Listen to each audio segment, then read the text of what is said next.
Retomamos nuestro programa después de 3 semanas de ausencia y lo hacemos en un momento bastante importante para nuestro país. Se nos viene un periodo muy intenso y de relevancia trascendental para las demandas sociales, levantadas a lo largo del país por millones de chilenos y chilenas cansadas del abuso, la desigualdad, la corrupción y la injusticia. Tenemos una primera parada, con fecha precisa, el día 26 de abril, día del plebiscito. Pero también tenemos otra muy importante que el gobierno quiere sacar en marzo. Se trata de la reforma de pensiones. La demanda que ocupa en todas las encuestas de opinión, en los rayados en las calles del país, ocupa siempre el primer lugar. Y no es casual. Una de las causas más importantes del estallido ha sido justamente la existencia de esta industria parasitaria que captura nuestro ahorro para financiar a los grandes capitalistas del país y del exterior, que entre otras cosas les ha servido para financiar muchas de aquellas operaciones que han financiado la colusión, la corrupción. Un dato ilustrativo para nuestros auditores. Esta semana comenzamos a saber las utilidades de esta industria. La FP Habitat logró utilidades por más de 135.124 millones de pesos, equivalente a una cifra cercana a los 166 millones de dólares, o sea, casi un 50% más respecto del año antepasado. Para que la gente que nos escucha se haga una idea de qué representa este gigantesco monto de utilidades durante el año 2019 de AFP Habitat, con eso podríamos casi financiar un poquito más del 40-45% de un hospital para niños en el país. De eso estamos hablando. Una sola AFP. Esta es una de las razones, si no la más importante entonces, de la crisis política y económica de nuestro país. Pues mientras las utilidades de esta industria crecen año tras año, las pensiones caen todos los años, llevando a las personas a una vejez absolutamente indigna. Recién hoy día nos enterábamos de que los fondos de pensiones han caído en rentabilidad, debido en gran parte a la volatilidad del mercado financiero mundial. Es decir, nuestro sistema está propenso, está sujeto a cómo se comportan las bolsas en el exterior y en lo absoluto destinado a resguardar la demanda más sentida. El estallido social del 18 de octubre fue efectivamente la culminación de un largo periodo de descontento. Fue el final de la paciencia chilena que tanta burla provocaba en otros países de la región. Claro está que en muchos países, especialmente en su clase empresarial y gubernamental, el modelo chileno les generaba un poco de envidia. ¿Cómo no contar con este activo tan importante que los representantes del Estado chileno exhiben con tanta soberbia y fanfarronería en el exterior? Pues contar con tanto dinero fruto del esfuerzo de las personas disponible para la expansión de las grandes corporaciones es lo que ha hecho posible la irritación en nuestro pueblo. Eso hoy día está en crisis. La clase política que durante 30 años perfeccionó este modelo de acumulación y desigualdad se acostumbró y se sintió cómoda con el resguardo jurídico, con la constitución política del tirano. Todos los principios de la Carta Fundamental fueron dándoles estabilidad a ellos. Defendieron el sacrosanto derecho de propiedad por encima de cualquier otro derecho, incluso por encima de derechos que el mundo moderno los ha reconocido como derechos humanos, como es el derecho a la seguridad social, que considera como inalienable el derecho a la salud y a la previsión. Es por eso que no le cambiaron ni una coma al sistema privado de ahorro forzoso. Al contrario, lo perfeccionaron creando el pilar solidario con recursos públicos. Han defendido el sistema y se negaron a introducir cambios. El gobierno pasado, el anterior, pues resultaba peligroso. Por ello que dentro de los candados o cerrojos de la actual Constitución, esta garantiza a este sistema una seguridad a quienes son no los propietarios, sino que los grandes inversores quienes se benefician con nuestro ahorro. Mientras la ciudadanía se moviliza, despliegan la estrategia de la mentira y del terror, armas predilectas de los regímenes totalitarios. En estas últimas semanas, el ambiente creado por ellos para intimidar, asustar e inhibir cualquier voluntad de cambiar las cosas se ha desatado sostenida y sistemáticamente. Cuentan con una parte importante del periodismo obsecuente, cuentan además con la mayoría de los medios de comunicación. La ciudadanía y quienes nos escuchan tenemos que tener claro El 18 de octubre Chile despertó para tratar de restituir derechos fundamentales. No podemos ser víctimas de esta campaña que busca inhibirnos y mantener los privilegios de quienes por 30 años se han beneficiado y que son los responsables de la crisis política y económica que hoy azota nuestro país. Más unidad necesitamos, más organización y, por supuesto, decirle a la gente que nos escucha, marzo será un mes intenso, pero no el mes del terror que pretenden hacernos creer. Va a ser un mes intenso porque vamos a poner en el centro del debate nuestro compromiso por restituir derechos y por seguir adelante para que el 26 de abril ganemos con mucha fuerza y podamos finalmente construir un país mucho mejor para todos nosotros.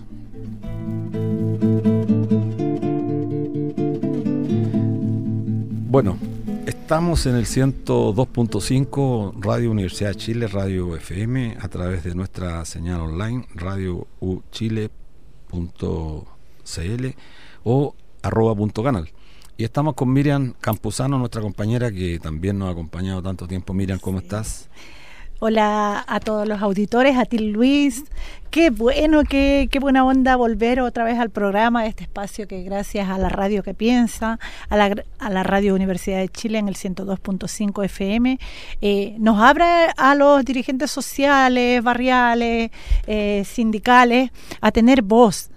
Y me quedé impávida al escucharte el tema de la volatilidad de nuestros fondos de ahorro, que son, vale recalcar, un ahorro obligatorio forzoso de los y las trabajadoras a nivel nacional, y que tengan una caída fuertemente efecto coronavirus, como lo leía en la prensa, da cuenta de que el sistema no está pensado precisamente para pagar pensiones que dignifiquen al final de nuestros días una vida digna.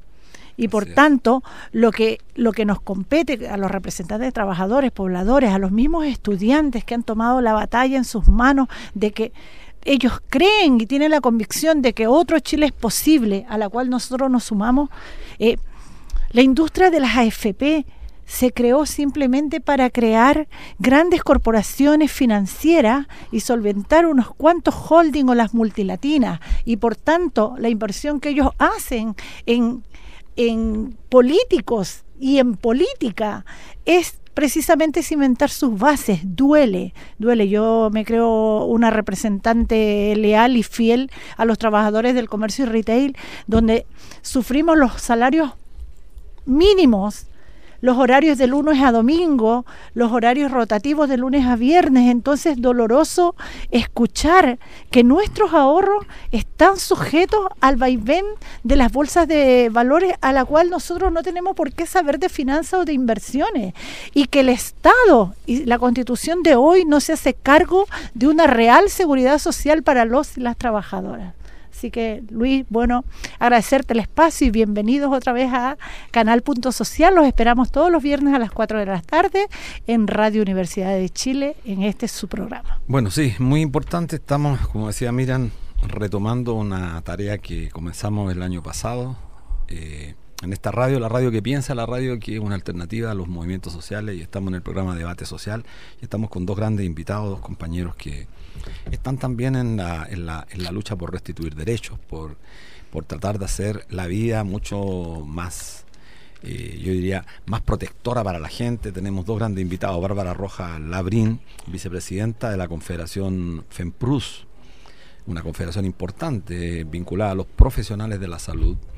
Está a cargo de las comunicaciones, representante de su organización en la plataforma Chile Mejor Sin TLC y en el movimiento contra la aprobación del TPP-11, cuestión re importante que vamos a tratar de abordar hoy día en este espacio.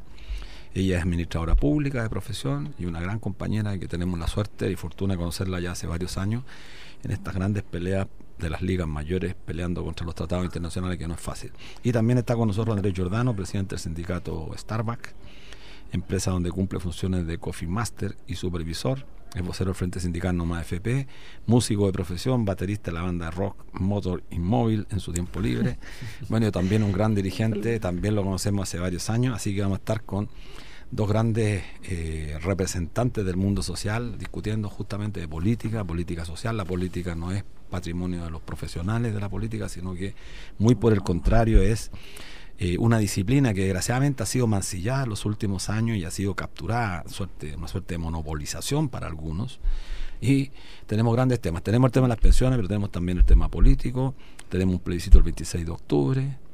Tenemos en marzo que disputar un espacio importante porque el gobierno pretende aprobar el proyecto de pensiones que no toca un peso a las AFP. Y hoy día también tenemos una sorpresa.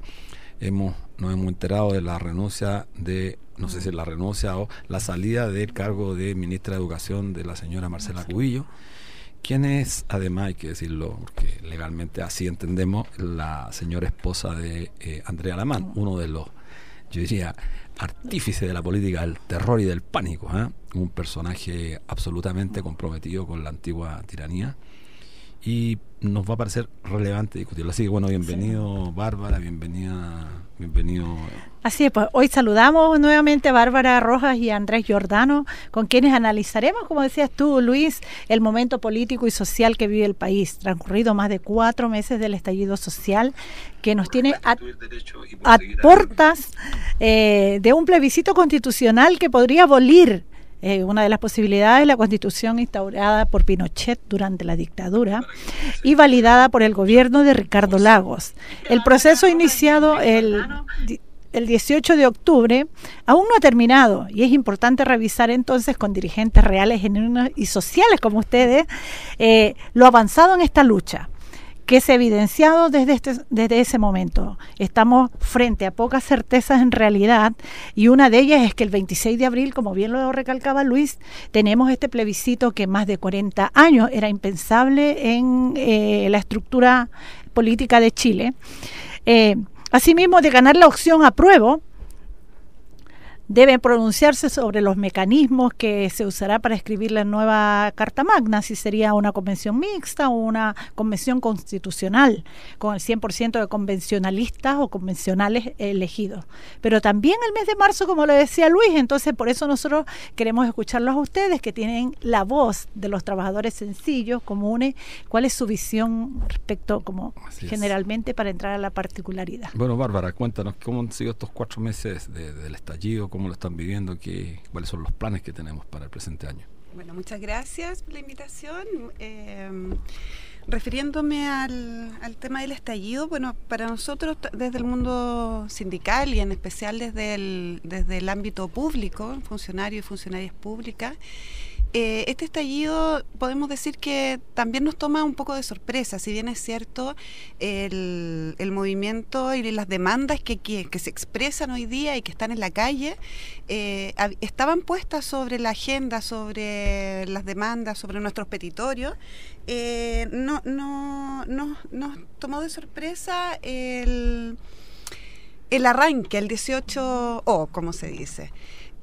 Creo que las organizaciones sindicales no estaban muy preparadas para hacer frente y nos tuvimos que subir rápidamente a esta micro, por decirlo de alguna forma. Si bien es cierto, nosotros como organización sindical, como grupo organizado de la sociedad, ya estábamos dentro de algunas conglomeraciones con demás sindicatos, con otras alianzas. Estábamos en la calle hace mucho rato con Nomás AFP, con la misma plataforma, sí, Chile Mejor sin TLC. No lográbamos tener el eco que hoy día tiene la movilización social en la calle. No obstante, no podemos negar que han sido meses muy difíciles, tanto como ciudadanos y ciudadanas, pero también como funcionarios y funcionarias de la salud. Sí. No podemos olvidar que las violaciones a los derechos humanos que se han cometido a raíz de esta movilización social, los presos políticos que hoy día están todavía en nuestras cárceles, prisioneros menores de edad, mujeres, agresiones, vulneraciones a los derechos humanos, y nosotros como funcionarias profesionales funcionarias y funcionarios de la salud también hemos tenido que ver desde el otro punto de vista, en la atención clínica, cuando llegan los manifestantes, cuando también se han producido vulneraciones dentro de los mismos recintos hospitalarios, ya sea por agentes del Estado, por fuerzas especiales, en donde también nuestros funcionarios, además de la carga adicional de estar en movilización porque somos parte de la sociedad, también tenemos que cubrir y atender y entregar salud a los manifestantes bajo adversidades. Sabemos que en algunos recintos hospitalarios no se... por ejemplo, llegaba algún manifestante con 6 perdigones y no alcanzaban los recursos para sacarle los 6, le sacaban el uno, el que estaba más complicado, y los demás váyanse a su casa y ahí resuelvan. Entonces, ese tipo de situaciones tuvimos que hacer frente y los funcionarios hoy día todavía siguen haciendo frente a esto. Qué lamentable. Bueno, no sé, tú Andrés, ¿cómo se ha visto desde el mundo? Sí, porque tenemos como las dos versiones. Sí, de la salud. La salud, empleado público, el mundo privado en la representación de Andrés. Sí. Bueno, el mundo privado siempre es un mundo aparte, ¿no? Respecto de tanto de los niveles de organización como también de participación propia que tienen los trabajadores y trabajadoras. Pero para nosotros, si bien también el estallido nos pilló por sorpresa, como yo creo que a todo Chile, a todo el mundo, además de dar fe, ¿no?, de toda esta crisis que tenemos humanitaria, ¿no?, de cómo se ha desarrollado el conflicto con una represión muy fuerte desde el Estado, desde el gobierno, desde la institucionalidad, ¿no?, que defiende un modelo que se ha proclamado en las calles como nefasto, como obsoleto, como un sistema que genera mucho resentimiento, mucho resquemor. A pesar de eso, también ha sido un espacio muy positivo para la organización. Y en eso quizás tiene mucho que ver, al menos en el sector que venimos nosotros, que es la comida rápida, que es un sector fuertemente juvenil. Yo, por ejemplo, tengo 33 años y soy un viejo en promedio en comparación a la mayoría de los trabajadores y trabajadoras que representamos nosotros. Muchos estudiantes. Muchos estudiantes, cada vez menos, sí, pero muchos estudiantes en un rango etario que no supera los 25, 26 años. Ese es como el promedio mayor. Y hay mucha gente de 18 en otras empresas, no en Starbucks, en McDonald's, en Burger King, en Kentucky Fried Chicken, que son de 18 años, gente que viene saliendo del colegio. Y por lo tanto, la energía movilizadora que gatilló el estallido, que partió, ¿no?, en secundario, que se sumó un sector muy juvenil a las manifestaciones callejeras y que probablemente son como los artífices de este despertar, también se vivió en el sindicalismo nuestro. Y de hecho, en los meses de noviembre, inmediatamente comenzado el estallido, pudimos organizar los primeros sindicatos en McDonald's, en Burger King, en la historia en Chile, ¿no?, en más de 30 años que estas empresas llevan acá, atacando cualquier intento de organización, despidiendo brutalmente a jóvenes que también tenían la intención de organizarse por mejores condiciones, en contra del acoso sexual, el acoso laboral, en contra de situaciones de riesgo, de higiene, seguridad. También se pudieron organizar desde acá, desde el estallido. Yo creo que eso también ha sido algo, con todas las complejidades que hemos vivido, que es valorable, ¿no?, que existe un despertar, ¿no?, de la sensación o de la necesidad de organizarse colectivamente, que ya este dogma de fe que nos mete el neoliberalismo, de que cada uno se rasca con sus propias uñas, de una u otra manera también va quedando tan obsoleto como la Constitución que queremos cambiar. Así es, mira qué bien. Yo quería hacerles unas preguntas desde la perspectiva de sus compañeros de trabajo, del mundo de la salud o del mundo privado, respecto a esta batería de leyes que el Congreso, como jamás nunca se había visto, se han dado la prisa de sacar leyes recesivas como la ley anticapucha, la ley en contra de los manifestantes. Sin embargo, no hemos visto una ley poderosa que apañe o que levante o dé soporte a la ciudadanía en general. Y se viene marzo, y se viene bien pesado porque se viene con el tema o con la demanda social más legítima, más demandada, más sentida por Chile, que es el tema pensiones, y que el gobierno le está metiendo la presión respecto de sacarla y usarla muchas veces malamente para fortalecer a lo mejor con su campaña mediática la campaña del rechazo. ¿Cómo ven los trabajadores de la salud, Bárbara, este proceso o este andar del Congreso? Porque en realidad creo que nos falta como increpar un poco más a los congresistas. No pueden darse el lujo de ponerse la máquina a sacar leyes recesivas y al Senado. Uh-huh. Sí. Sí, comparto plenamente que el gobierno está actuando rápidamente, presionando. Hoy día sabemos que no tenemos mayoría en el Congreso, si bien es cierto, en la Cámara de Diputados podríamos tener un mayor número de parlamentarios del área progresista. Finalmente en las votaciones vemos que finalmente el gobierno sigue teniendo la mayoría. Y una mayoría mucho más grande de la que esperaban, por ejemplo, para aprobar el proyecto de ley de reforma de pensiones en la Cámara de Diputados. Obtuvo muchos más votos de lo que uno suponía antes de la votación. Así es.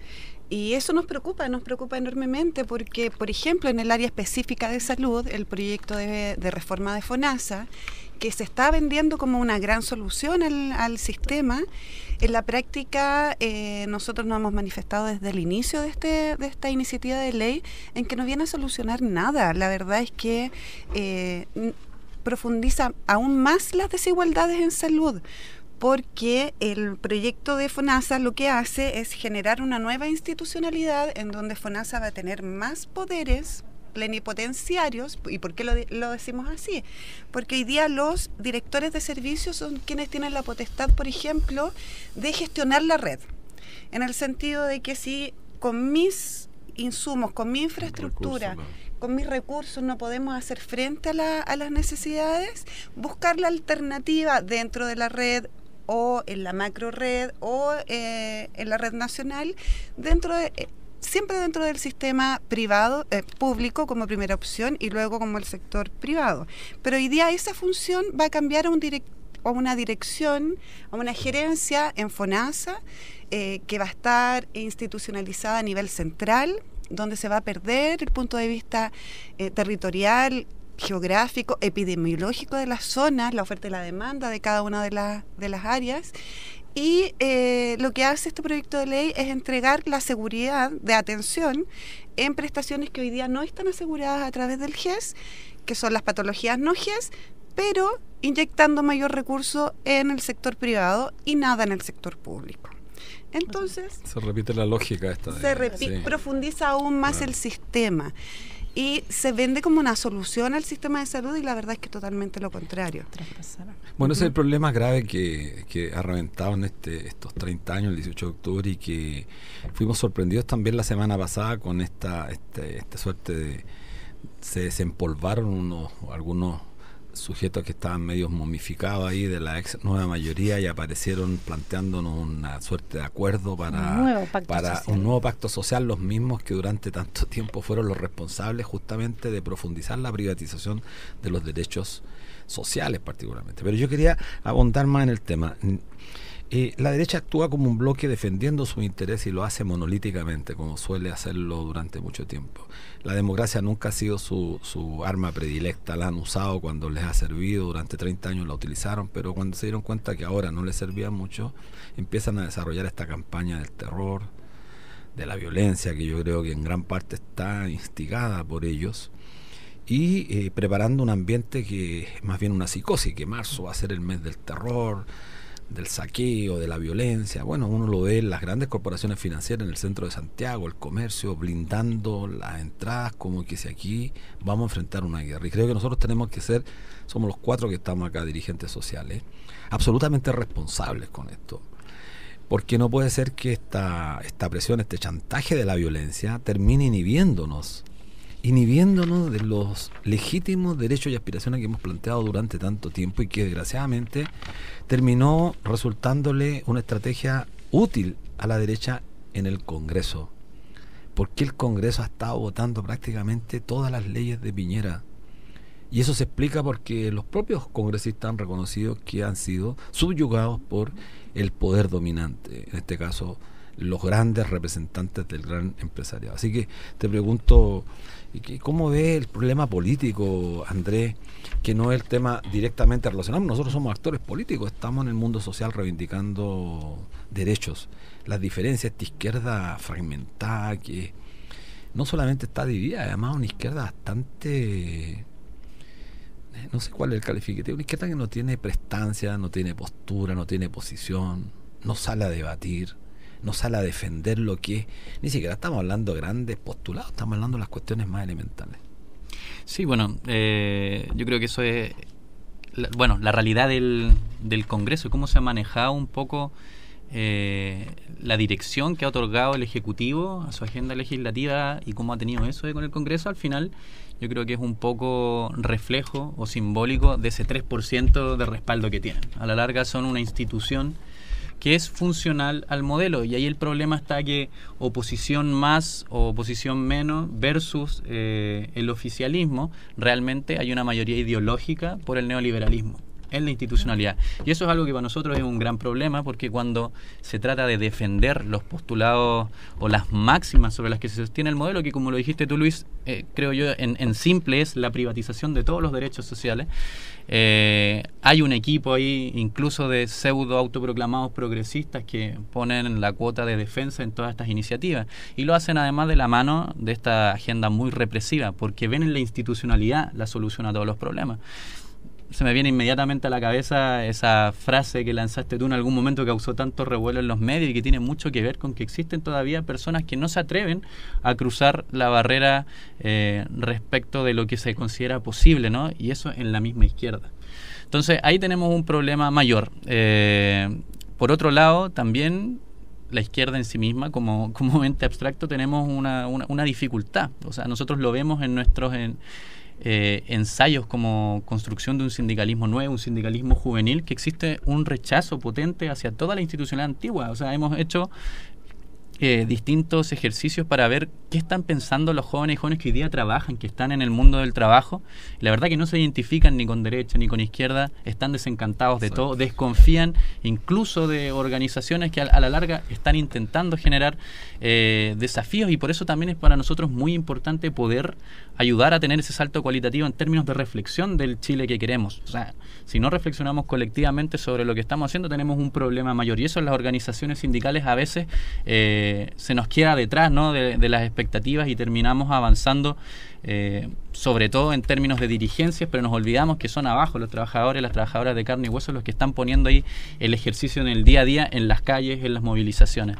Y esa fragmentación, por supuesto que es un mal histórico de la izquierda, nos pega muy duro a la hora de enfrentar cosas comunes, como hoy día deberíamos entender existe un norte común, que es que se rechace, o sea, no se rechace, suena feo hoy día si se rechace la Constitución de la dictadura, pero se deje atrás esa Constitución nefasta que fue el principio, ¿no?, de una realidad que explota el 18 de octubre y que nos coloca en una posición muy extrema.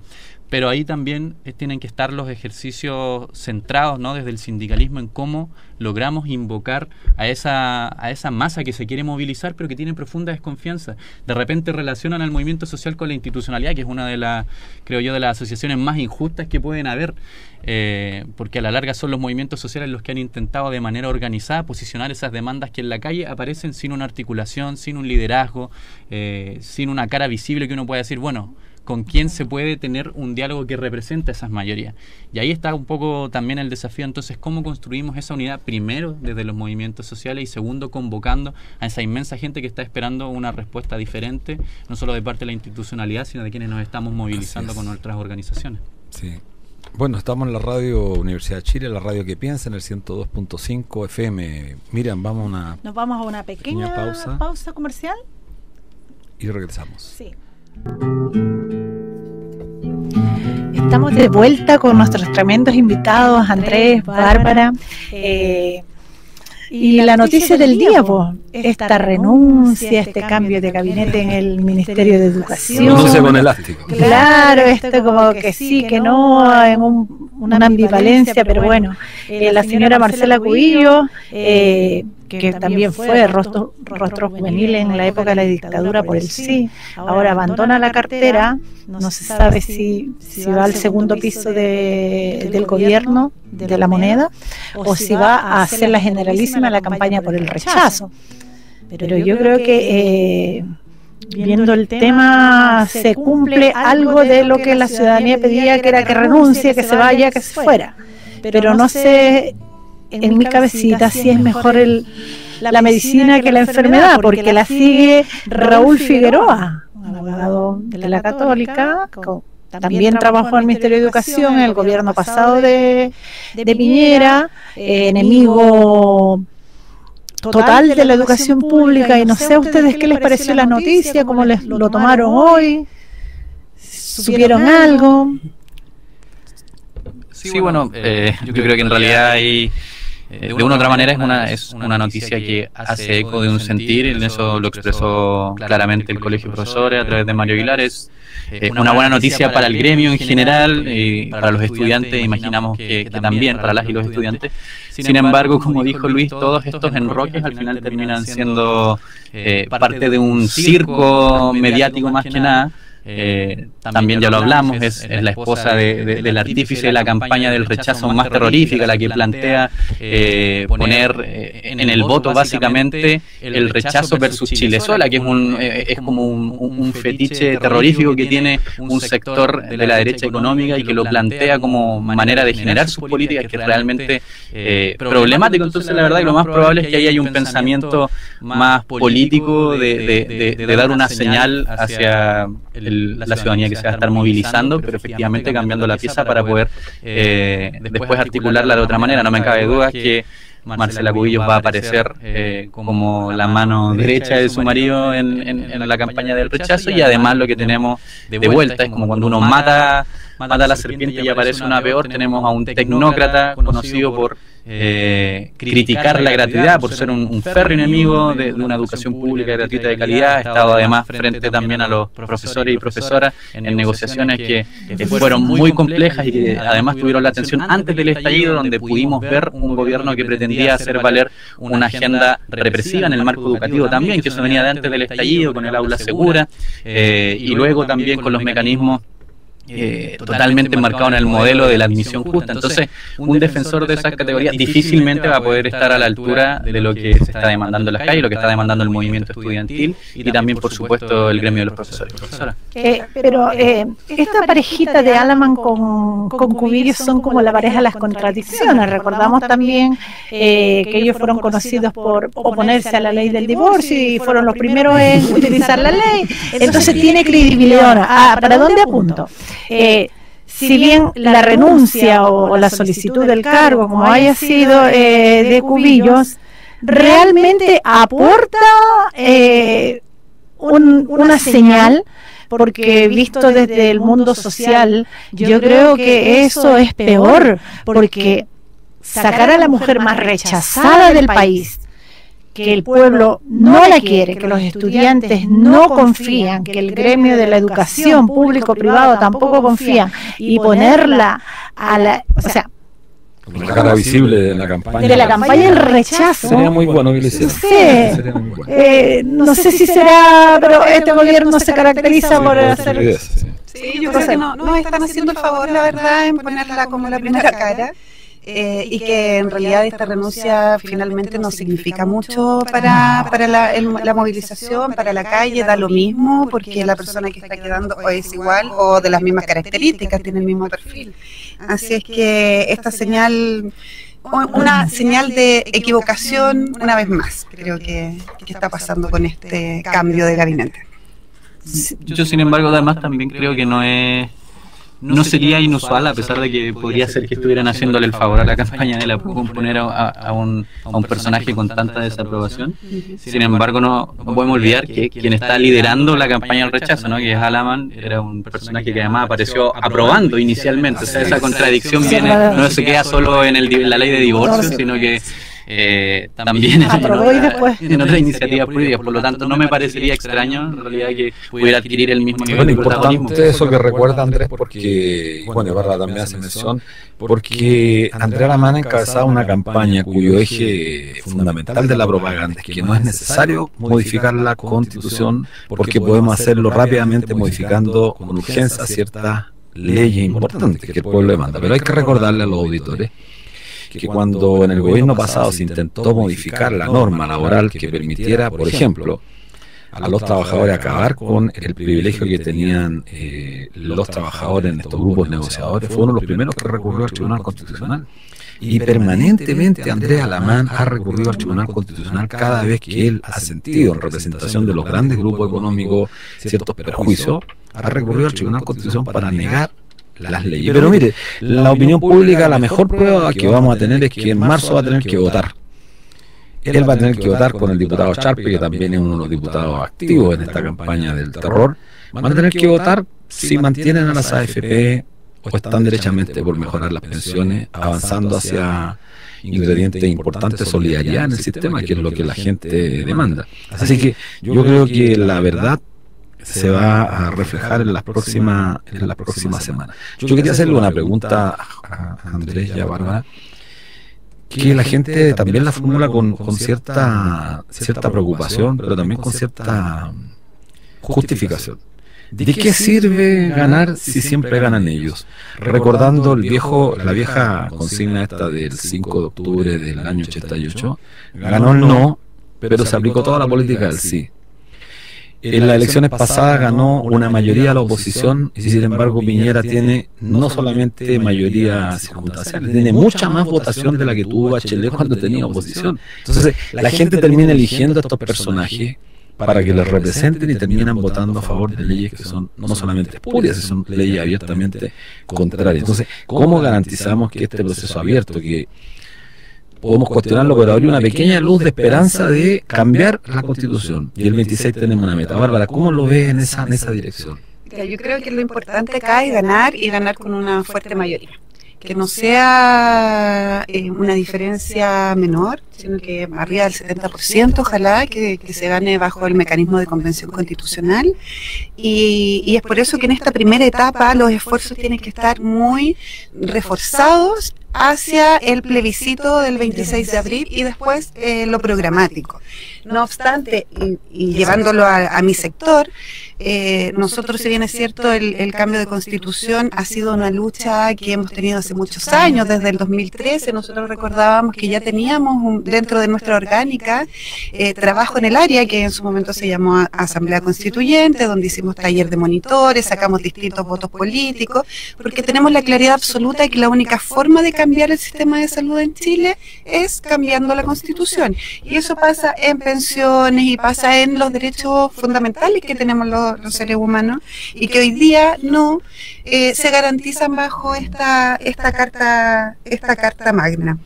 Es por eso y nosotros como sindicato, con esta claridad, con este trabajo que ya tenemos hace tiempo y hace años, ratificamos en nuestra última Asamblea Nacional que realizamos en diciembre del año pasado en la ciudad de Santiago, ratificamos nuestro trabajo hacia el cambio de Constitución, poniendo todo y los mayores esfuerzos, y eso significan recursos, ganas, horas, fueros, en pos de ganar y ganar en forma mayoritaria, rotundamente. Y también estamos haciendo acciones concretas, como por ejemplo la instalación de puntos cívicos en donde nuestros profesionales, en donde nuestros dirigentes van a conversar con los usuarios internos, usuarios externos, acerca del cambio de Constitución y por qué es tan necesario, en lo particular para nosotros, en terminar con el Estado subsidiario y que los derechos fundamentales sean un derecho consagrado explícitamente en la Constitución. Así es. Y yo quiero hacer un paréntesis. Mira, qué alegría ver. Tenemos conectados desde el líder Lonquén a la compañera Julia Contreras, a la cual saludamos, desde Antofagasta a la compañera Rosana Olivares, desde el líder, desde Jumbo, me voy a la competencia, Jumbo la dehesa, la compañera Vilma Álvarez, pero son dirigentes genuinos que están interesados en este espacio y que nos honran con la sintonía. Dicho eso, Andrés, no sé cómo tú ves esto. Yo sé que tú estás en Unidad Social, que el mundo sindical, social, de pobladores, estudiantes, de los que luchan por la vivienda digna, hemos hecho un esfuerzo gigante y seguiremos trabajando porque ojalá ganemos con amplia mayoría el apruebo. Sé que nos puedes tú complementar. Sí, bueno, los esfuerzos están y se siguen haciendo, como siempre, no sin dificultades, pero centrándome un poco más en la gente que representamos en el sindicato Starbucks y en la Federación de Trabajadores de Bares, Restaurantes y Afines, yo creo que para nosotros es esencial destacar que existe un ánimo en esta juventud, ¿no? Que, reitero, es la misma que saltó los torniquetes, la misma que salió en las calles, que comenzó, ¿no? a generar este cambio quizás de conciencia. Se siente parte de un proceso de transformación, se siente esperanzado en una transformación real desde la que pueden ser protagonistas. Y eso para nosotros tiene dos aristas, y ahí es esencial. Una, al menos para nosotros, es mantener siempre la movilización en las calles. Entendemos, como hemos dicho y como creo que acá todos compartimos, que la institucionalidad por sí misma no es la respuesta a los problemas. Sí hay una parte que efectivamente se abre, ¿no? con este plebiscito que está enmarcado dentro de una institucionalidad, dentro de una reforma constitucional, pero entendemos que, así como inicialmente fue la movilización la que corrió el cerco lo posible, la manera en que podemos seguir haciendo eso y haciendo sintonía sintonía con lo que está pasando en las calles es a través de esa mantención. Eso no se puede perder. Eso es lo más importante. Es fundamental. Y lo segundo es cómo ganamos este plebiscito teniendo nuestros reparos. Efectivamente, para nosotros también esto no es la Asamblea Constituyente originaria que se estaba demandando, la que todos estábamos esperanzados en conseguir desde el estallido. Sin embargo, entendemos que acá hay una puerta hacia una transformación histórica. Y en eso la unidad es clave. La unidad de las organizaciones, primero que todo, pero también la claridad de las organizaciones en proyectar esa unidad hacia la gente común, la trabajadora común, no necesariamente la que está organizada en un sindicato o la que pertenece a un movimiento social, sino la que se puede ver lamentablemente encantada por los cantos de sirenas de los mismos de siempre, los que mandan una carta, ex ministros de la Concertación que administraron el modelo por 30 años y son responsables del problema, no la solución, o por los mismos incluso de derecha que se visten de populistas y salen a hacer su demagogia, ¿no? A vender una transformación, ¿no? Rechazar por ejemplo, para reformar, como dice el eslogan de Alaman, y que pueden generar una expectativa falsa en una ciudadanía que ojalá, ¿no? Sobre todo la clase trabajadora, pueda empoderarse y entender que lo primero que tenemos que hacer es una tarea doble: ganar el plebiscito con el apruebo, obviamente con la convención constitucional, sin perder la movilización, y después tenemos que ponernos a pensar, bueno, ¿y los candidatos? ¿Cuáles son los candidatos que sean distintos de aquellos que administraron el modelo? No puede ser que el día de mañana tengamos a la ministra Cubillos como constituyente y tengamos a quién sabe qué, a Chalper presentándose, o al mejor amigo de Chalper. Escalona, los Escalona, Carolina Toá, toda esta gente que es responsable en gran medida. Me parece muy relevante, pero tenemos que también enfatizar para quienes nos escuchan que este mes, el próximo mes, mañana partimos, es un mes de intensas movilizaciones. Creo que este es el debate a fondo y quiero introducir un pequeño, nos queda no mucho tiempo, el tema de la violencia, que es relevante, pero no hay que perder de vista que fueron justamente los estudiantes, los sectores más jóvenes, los territorios, que son tremendamente importantes, estas asambleas territoriales, los cabildos autogestionados, donde la población está deliberando, está haciendo política, que era un poco la esperanza que teníamos de que el proceso constituyente fuera efectivamente originario y que emanara de la discusión política, o dicho de otra forma, restituirle a la política el rol de dignidad que le puede asignar solamente la población. Bueno, pero tenemos un desafío importante y creo que hay que decirlo: el 8 de marzo, el 8 y 9 de marzo, la convocatoria que están realizando nuestras compañeras feministas. Aquí estamos con 2 compañeras mujeres que son parte además del movimiento feminista. Y es re importante porque ese es el gran desafío que tenemos: hacer que este día 8 y 9 de marzo sea un día masivo, contundente a lo largo del país, donde la demanda femenina esté puesta en el eje fundamental de todas las demandas. Han sido fundamentales las mujeres, y a partir de allí se abre un proceso importante. Anoche en Unidad Social se discutía del 11 a las 11.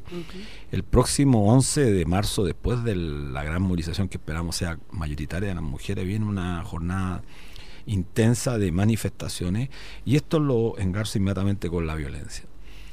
¿Qué se nos pretende instalar en el debate? Que no hay que movilizarse porque la movilización termina en violencia, y la violencia favorece solamente a los que están por el rechazo.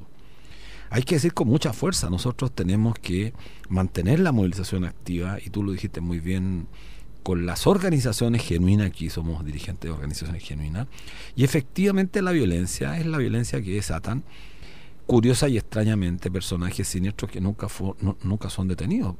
Lo que pasó en el Hotel O'Higgins, lo que pasó después en la calle Arlegui cuando invadieron una automotriz.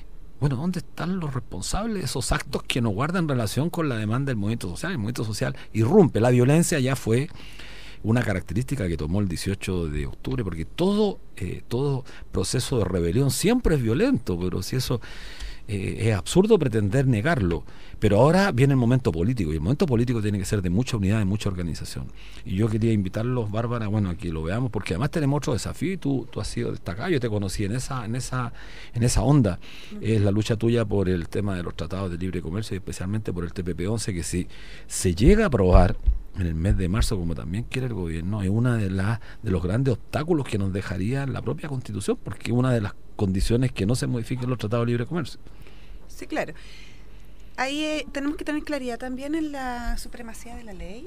Los tratados internacionales de por sí solamente se pueden anular de la misma forma en que se firman, lo firma la Presidencia de la República, lo ratifican los congresos, y para anular un tratado de libre comercio también tiene que ser vía Congreso. Y claro, entendemos y sabemos la amenaza, lo hemos leído también en prensa, de que el gobierno está pensando restituir este proyecto de ley con urgencia para el mes de marzo. Sería increíble. Y si lo hace, la verdad es que lamentablemente ya está en la última etapa de legislativa, va a entrar a la Cámara, a la sala del Senado, entonces la votación, la verdad es que no la vemos en forma positiva. Ahora bien, las movilizaciones, si bien es cierto, de repente se reúnen muchas demandas, que son demandas sociales de distintos grupos organizados, vemos amenazas en tantas partes que de repente no nos alcanza el tiempo ni el calendario para poder manifestarnos por todas. Muy efectivo, sí, muy cierto. Entonces, claro, yo he visto en algunas redes sociales que están saliendo llamados a manifestaciones al 15 de marzo, por ejemplo, en contra del TPP. Pero hay un calendario de movilizaciones que, si bien es cierto, no está ratificado por todas las organizaciones sociales, sí ya están dando vuelta dentro de el ambiente de movilización de la calle. Y aquí ha hecho falta y hace falta aún más mayor fuerza en función de poder transmitir el mensaje de por qué es necesario oponerse al TPP, que es el más grande de todas las aberraciones de los tratados de libre comercio, la verdad. Entonces se ve un panorama bastante pesimista desde ese punto de vista. Lo mejor sería que no se pusiera en tabla en el mes de marzo. Eso hay que pedirle desde este importante medio de comunicación, pedirle a los diputados que nos estén escuchando que paren de sacar leyes recesivas. Así es. Bueno, no sé cómo ves tú el 8 y los desafíos que tenemos antes, que ya estamos llegando al final. Brevemente, Andrés, estamos a un minuto. Sí, bueno, nosotros recientemente desde la Comisión de Género de nuestro sindicato, de hecho, hicimos un encuentro que hemos catalogado de histórico, porque logramos reunir a trabajadoras de distintas empresas de comida rápida. Y hago el paréntesis de que la comida rápida además son empresas multinacionales, grandes empresas multinacionales, precisamente las beneficiarias de proyectos como el TPP-11. Y la convicción es clara, las manifestaciones van a ser apoyadas desde la comida rápida, estamos haciendo esfuerzos a lo largo de todo Chile para que sectores que son muy precarizados, y eso hay que decirlo, la juventud es, creo yo, uno de los sectores etarios por lo menos más afectados por los nuevos modelos de relaciones laborales, que son los más precarios, los más flexibles, los con menos garantía, los con mayores dificultades de organización, y además que explotan a diversos sectores como por ejemplo migrantes, mujeres, respecto de las necesidades particulares que tienen. Entonces la convicción para nosotros es única, vamos a comprometernos con todo para este 8 de marzo y por supuesto también para el 11. Bueno, vamos despidiendo, vamos terminando nuestro programa, se nos pasó el tiempo volando, como se dice, a nuestro...